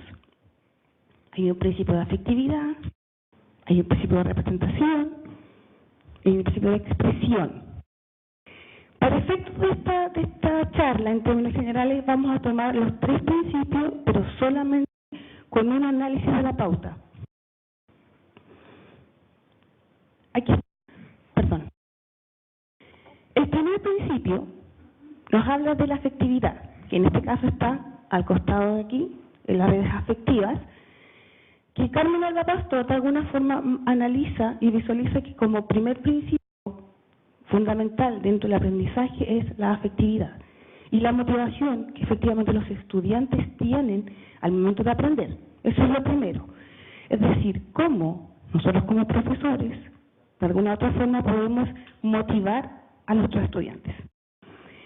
El segundo principio tiene que ver con el reconocimiento. Es decir, cómo nuestros estudiantes son capaces de recibir la información que nosotros los profesores les entregamos. ¿De qué manera? ¿Ya? ¿Cómo acceden ellos a esta información? ¿Qué forma? ¿Cómo la perciben? Y el tercero, el cómo. Es decir, ¿qué oportunidades le damos a los estudiantes para poder expresarse en el aprendizaje? ¿Cómo yo, como profesor, identifico si el alumno o la alumna realmente comprendió el proceso, el aprendizaje o el contenido? ¿Cómo identifico que un alumno comprendió el contenido? ¿Qué formas le entrego yo para poder expresar lo que aprendió? Es decir, ¿cómo realiza una tarea? Eso en términos generales tiene que ver con el análisis directo de los 3 principios del diseño universal. Y aquí efectivamente vienen las pautas. Ustedes de alguna forma también deben reconocer que hay pautas para cada uno de estos principios, que son 3. El reconocimiento, cómo entrego el contenido de manera muy directa. ¿Cómo? Universitariamente tengo 3 unidades en una asignatura. Cada unidad de una forma tiene un inicio y la pregunta es ¿cómo, como profesor, presento los contenidos? ¿De qué manera? ¿Cómo de alguna forma realizo este conocimiento previo para que ellos sean capaces de motivarse en la primera unidad, a la segunda? ¿Cómo lo hago? Lo segundo tiene que ver con cómo voy como profesor, a definir de qué manera ellos expresan lo que saben. Segundo. Y lo tercero que están aquí en este caso es de qué manera voy a motivarlos. ¿Tenemos estudiantes desmotivados? Pregunta. ¿Sí? Sí. ¿Hay alguna razón por la cual estén desmotivados los estudiantes? Sí. Sí, exactamente. Las chiquillas están en quinto, ya lo acabo de mencionar, ellas están en su práctica profesional, por lo cual una de las mayores características que plantean tiene que ver con la desmotivación de los estudiantes, no por el proceso de aprendizaje, sino que efectivamente porque ellos no quieren aprender, así de simple. Por lo cual, de alguna forma, el diseño universal viene un poco a preguntarnos y a darnos algunas herramientas técnicas como para poder motivar este proceso. Y aquí está, como yo les planteaba, la Carmen Alba Pastor, digamos, hace el cambio. Y lo que vamos a ver hoy día, brevemente, ya me informó Karina, brevemente, acerca de las redes afectivas, de la motivación, pero solamente vamos a indagar brevemente en el interés. Ustedes visualizan ahí que la motivación tiene el esfuerzo y la autorregulación, pero para el día de hoy solo vamos a ver el interés. Y en la representación solo vamos a analizar la percepción, cómo recepcionan estos elementos los estudiantes, en el que aprenden. Aquí. Y en la expresión vamos a visualizar solamente las múltiples formas que podemos darle a los estudiantes para que puedan expresar el aprendizaje. El resto, en otro seminario, en otra sala, en otra... Ahí tengo que acercarme. ¿Por qué? Porque si ustedes ven aquí, aquí, el diseño universal con sus 3 principios, de alguna forma, cada principio tiene pautas. Las 9 pautas distribuidas en 3 principios: compromiso, representación y expresión. Y si se fijan acá, la pauta 1, 4, 5, 6, tiene relación con el acceso. Y uno de los elementos que de alguna forma vamos a analizar en este seminario tiene que ver cómo nosotros de alguna manera visualizamos el acceso a los estudiantes. ¿Ya? Y también lo comentaban por ahí, cómo de alguna manera somos capaces de enfrentar esta diversidad en el aula escolar, independientemente, insisto, en las aulas que de alguna manera nos encontremos.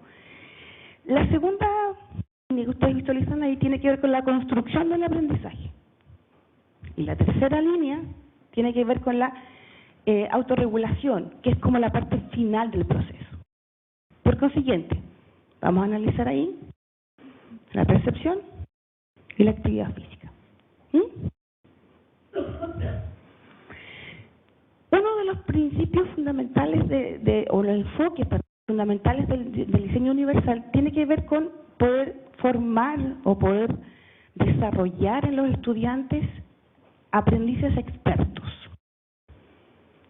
¿Y cuáles son las características de estos aprendices expertos? Principalmente que sean decididos y motivados. Vayan por favor preguntándose en sus estudiantes. Todos son profes, ¿verdad? Casi todos son profesores o están en vías de, ¿cierto? ¿No? Bueno, los que son profesores, plantéense en su sala de clase y pregúntense: ¿tengo estudiantes decididos y motivados? O por lo pronto la gran mayoría de aquellos. ¿Tengo estudiantes ingeniosos y conocedores que quieren saber? ¿Y con la motivación? ¿No? Catalina, ¿no? Y finalmente tengo estudiantes estratégicos que buscan estrategias para llegar a una meta. Eso es lo que plantea el DUA, en términos generales.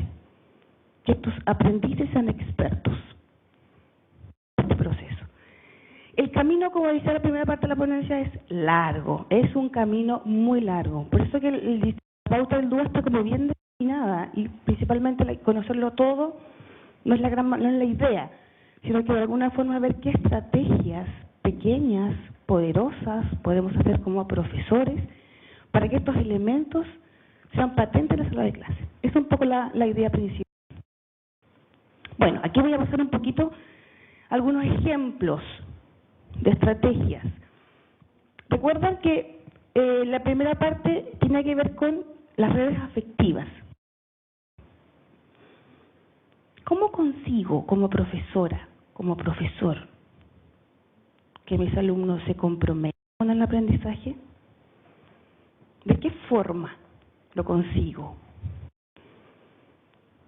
Probablemente ustedes me dirán, Jimena, la única forma que lo consigo es con la nota. Una décima por acá, la colega que viene de la escuela, con una décima, porque así se motivan, ¿verdad? Es como uno de los elementos más regulares que usa un profesor para motivar a los estudiantes. ¿Pero esto lleva al compromiso del aprendizaje? Probablemente no. ¿Por qué? Porque la afectividad o las redes afectivas dan un sentido emocional al aprendizaje. Y principalmente es querer hacerlo, más que todo. Y tiene que ver con las expresiones de mi cuerpo, con las expresiones corporales, con las expresiones del lenguaje, de qué manera me comunico con ellos, de qué manera un alumno es capaz de alguna forma de plantearse, ¿usted está enojada conmigo? Usted parece que soy su favorita. Eso tiene los tratos como de análisis con los profesores. Claramente es un elemento que hay que analizar. ¿Qué pasa con aquel alumno que no está en los cánones? Bueno, en la universidad no hay alumnos desordenados, ¿o sí? Pero en el contexto educativo hay alumnos que claramente tienen dificultades de concentración, que escapan de la regla. Por consiguiente, de alguna manera los profesores los castigan. Ahora, ¿cómo el estudiante de alguna forma recibe toda esa información afectiva y es capaz de, además de aquello, procesar los contenidos de alguna otra forma? Por consiguiente, la idea principal es identificar, o hacerlos identificar a ellos efectivamente, cómo son capaces de lograr este análisis emocional, de alguna manera. Y aquí hay tres elementos principales. Uno de los procesos y uno de los elementos como profesor que más nos preocupa es definir si el estudiante aprendió, sí o no. Yo digo a los estudiantes, somos profesores, lo único que tengo que hacer es que mis estudiantes aprendan. La pregunta es, al final del semestre, del año, ¿aprendió? ¿Logró los objetivos que como profesor me planteé al comenzar el año escolar? ¿Sí o no? Y un poco el análisis. ¿Cómo hago como profesor que esto sea capaz de alguna forma de permear en ellos y definir? ¿Usted se transformó en autónomo? ¿Tuvo estrategias autónomas para conllevar este proceso? Todos los elementos contextuales estuvieron de alguna manera siendo efectivos. Y finalmente, ¿está seguro con lo que sabe? También es una parte muy personal de los estudiantes. Pero la idea del principio de la afectividad es que efectivamente ellos reconozcan que tienen que lograr ciertas metas, que tienen que hacer de alguna forma lograr autonomía en ese proceso de aprendizaje. Y además lograr una autoestima favorable. Ellos no aprenden porque creen que no son capaces. Y eso es recíproco. El profesor cree que no son capaces y el alumno cree que no es, obviamente. Bueno, y aquí hay ciertos elementos que nosotros de alguna manera el DUA nos plantea que podemos matizar en el proceso del contenido, por ejemplo, utilizar color en la estrategia que podamos analizar, diseños, gráficos, y una que me encanta, con la creatividad. Cómo desarrollo la autoestima de los estudiantes, cómo desarrollo que sean capaces de lograr aprendizajes, que sí se den cuenta de que lo pueden hacer, tiene que ver también con la creatividad. Es complejo, seamos súper honestos, en el contexto educativo, la creatividad es un elemento que no se desarrolla, o muy poco, probablemente. muy poco. ¿Qué es el aprendizaje? ¿Qué es lo que ellos van a aprender? Y aquí de alguna forma es uno de los principios que ya está muy analizado en los profesores, que tiene que ver con...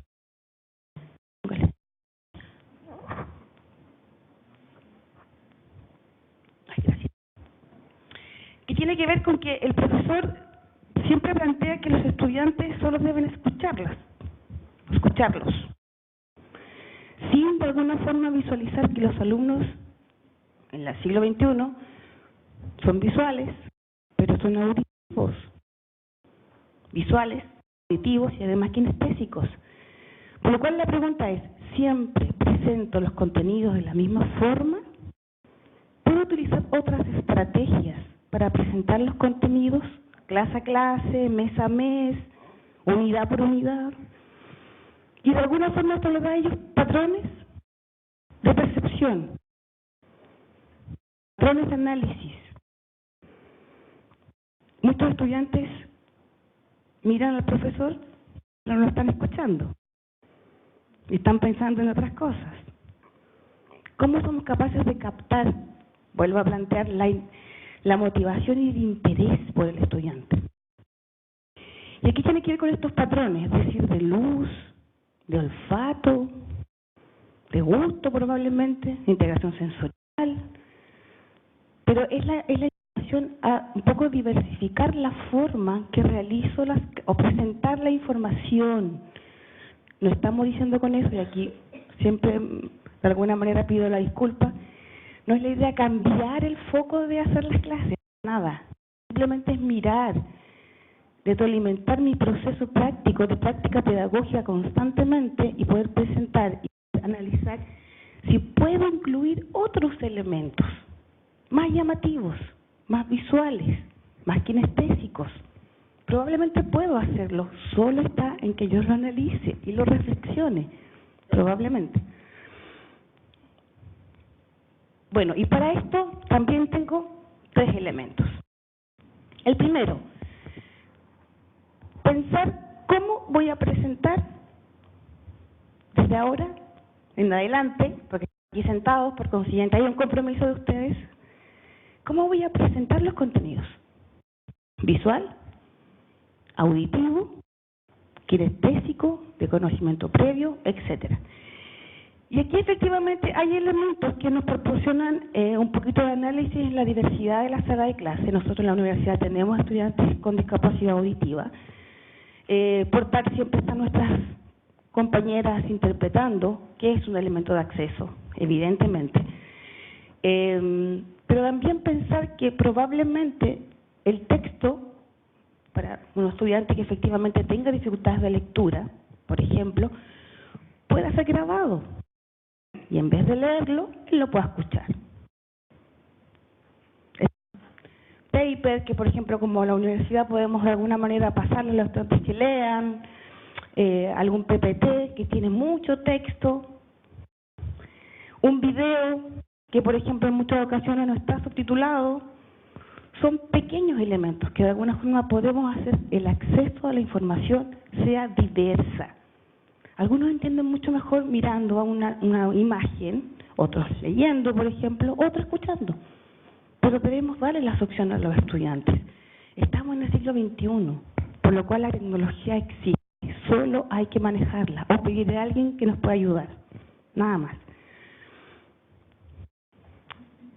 Aquí tengo un elemento que para muchos profesores no es tan... ¡Wow! Jimena, lo que estoy planteando es como súper fácil. Sí. ¿Por qué? Porque una presentación, muchos acá, PPT, hacemos mucho PPT, pero el contraste de color para muchos profesores no es un tema. Y a veces le ponen color, otras veces no le ponen color. Lo importante es que podamos visualizar qué contraste sería el más indicado para que todos pudieran captar la información. También con la letra. ¿Qué tipo de letra? Hay muchos estudiantes que no entienden el tipo de letra y no es porque no entiendan la materia, es porque la letra está un poco extraña. ¿Se entiende la idea? Es solo como para poder analizar qué contraste es el que efectivamente es óptimo. Y muchos estudiantes plantean, profe, no veo ahí. Uf, claramente la letra es. Aquí tengo otro, el contraste. Color. Insisto, es algo muy simple, pero pensándolo como profesor, pudiésemos cambiar un poco la forma de percibir esa información. Auditivo, visual, kinestésico. ¿De qué forma entregar los contenidos? Aquí tenemos en toda la sala diversos contenidos. La idea es pensar que el próximo contenido puede de alguna forma diversificar la forma de presentarlo. Y puedo combinar visual, auditivo, puedo combinar visual kinestésico. ¿De qué forma lo puedo hacer? Es una invitación.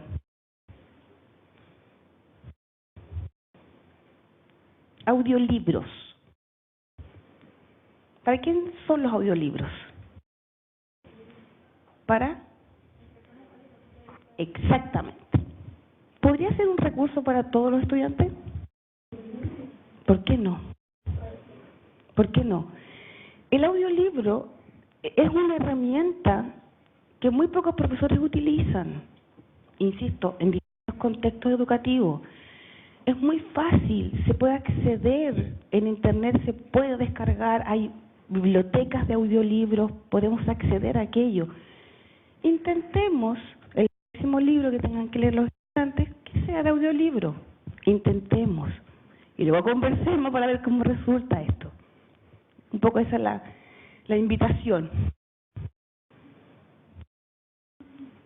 Finalmente, ¿cómo del aprendizaje?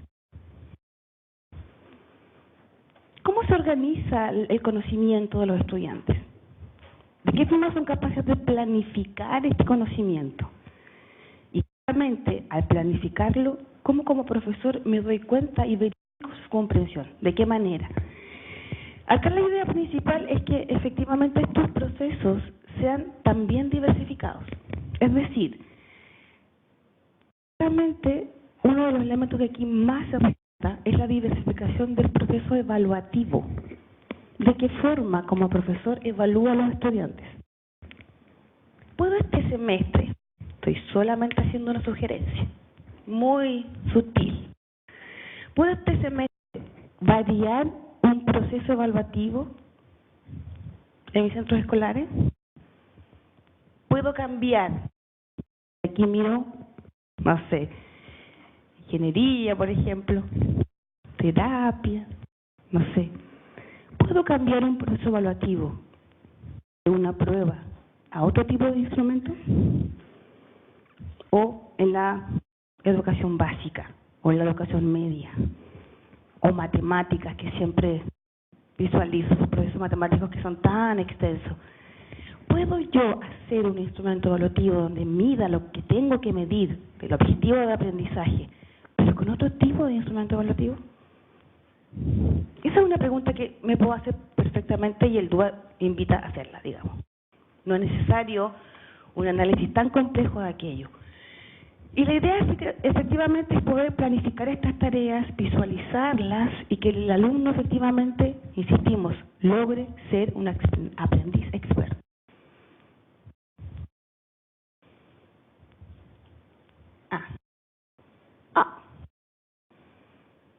Bueno, esto es muy parecido a lo que la colega nos acaba de plantear, que tiene que ver con diversificar quizás los procesos donde se pueden expresar los estudiantes. Y aquí tengo varias opciones. ¿Cuántos profesores y profesores utilizan la calculadora como un medio de expresión? Muy pocos. Casi nada, ¿o no? Pocos. La calculadora me parece que por alguna razón se hizo. Y en muchos contextos, insisto, básico, medio, no se utiliza. Se cree que es una herramienta que nos permite que aprendan. ¿Alguien me puede decir lo contrario? No sé. ¿Cómo interactúo? ¿Uso computador? ¿Uso tablet para sala de clase? ¿Usó el celular?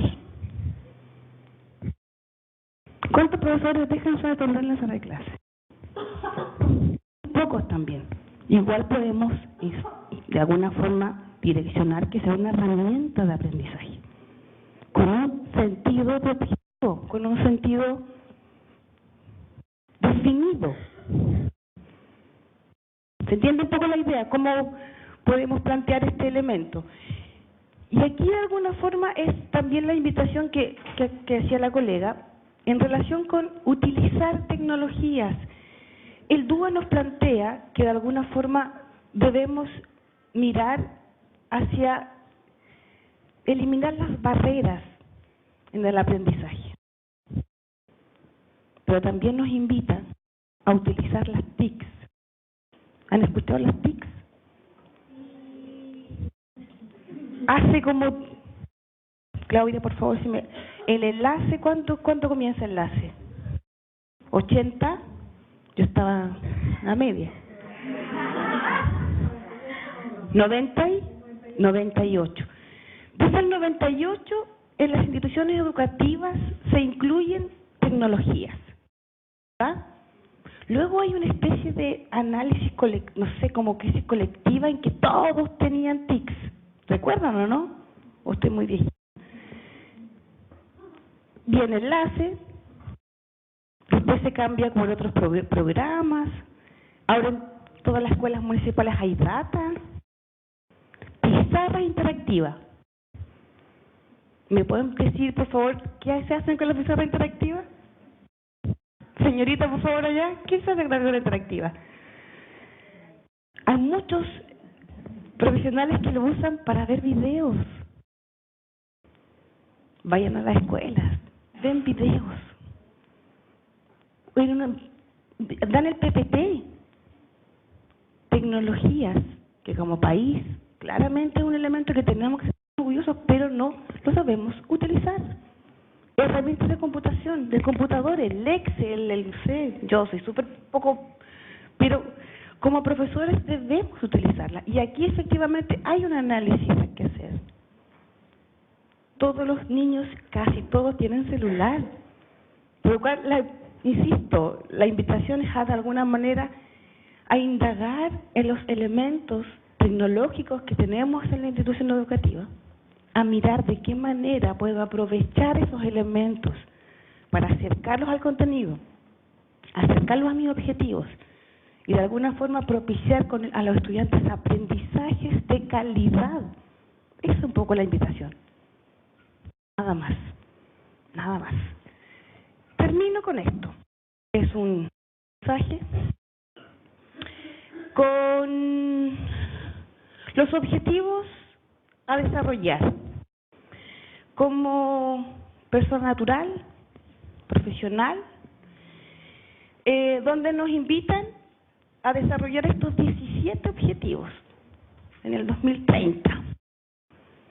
Solo quiero invitarlos a mirar el 4, porque son muchos, ¿ah? Solo el 4. Estamos en otra sala a comprometerse al 4.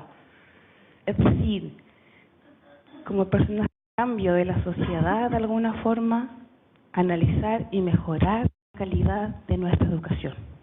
Creo que esa es un poco la invitación que nos hacemos todos.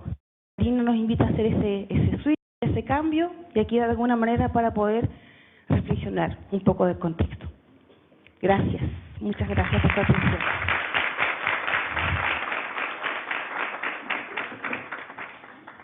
Agradecemos la participación de la profesora Jimena Oyarzo y a continuación invitamos a todos los participantes a un coffee break en la planta baja del casino, que se encuentra una de nuestras compañeras en la entrada para guiarlos, y volveremos en 20 minutos para concluir con este seminario.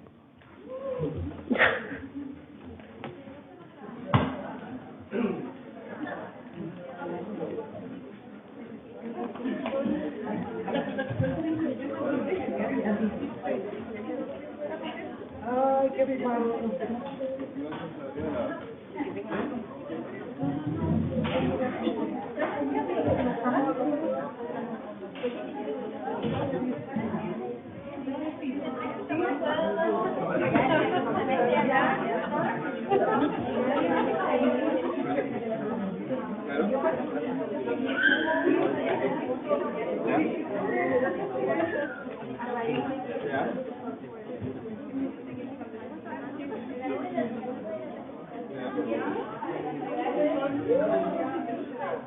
¿En plata? No, en las características. ¿Qué pasó yo? Con el marca ni nada. ¿Mi celular es lo que...?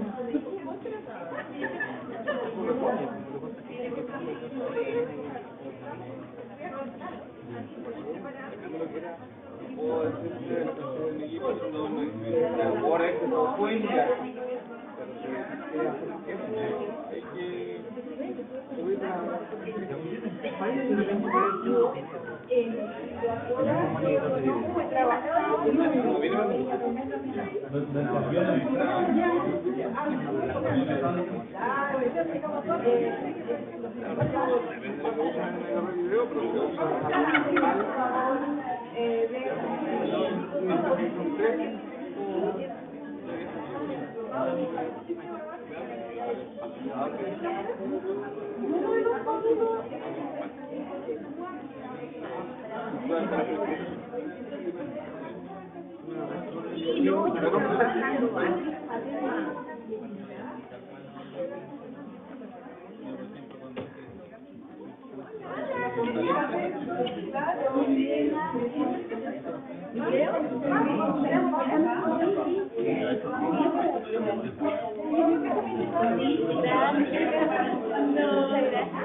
Yo esto lo que debería hacer su ropa. Oh, se reclama grande. Gracias, Lito. Gracias.